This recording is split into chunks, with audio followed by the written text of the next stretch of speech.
GTM is a distribution system and not a one-time launch thing. Most founders think we are launching is a GTM strategy. It's not. It's just an announcement. If your GTM starts and ends with a post, a press release, or a podcast drop, you are doing event-based marketing and not building a system. The real game is building a distribution engine that compounds attention and drives consistent buyer action. Let me show how that actually works. You can see this everywhere. You post once, blast your list, you launch, and then silence.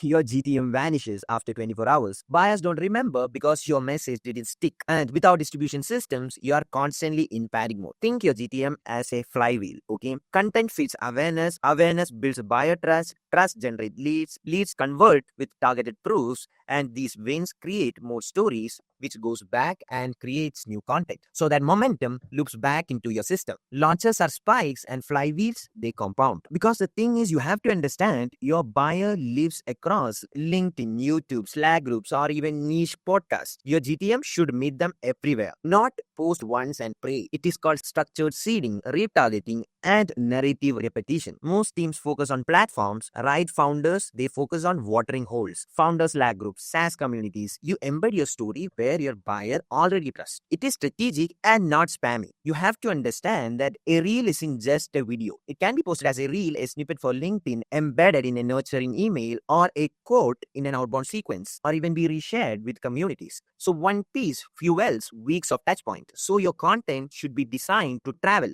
Tag collaborators, quote industry leaders, reference your buyer persona directly. When your audience sees themselves in the story, they tend to share it. So your content markets itself, but only if structured for distribution. You can track who shares your content, which assets drive the best traffic, and AI and GTM tools help map the ICP watering holes, buyer content touchpoints, narrative gaps to fix. Like GTM becomes a feedback loop and not a guessing game. Every founder we work with gets a narrative designed to seed across different surfaces, repurpose content ready for distribution, along with a content OS to fuel ongoing visibility. GTM is never one post and done. It's structured momentum. That's how you can stay relevant in a buyer's world. If your GTM dies after your LinkedIn post, you don't have a GTM system. You have a marketing momentum. Next, I'll show you how to track buyer influence across the messy multi-touchpoint buyer journey and how AI makes attribution possible again. See you there.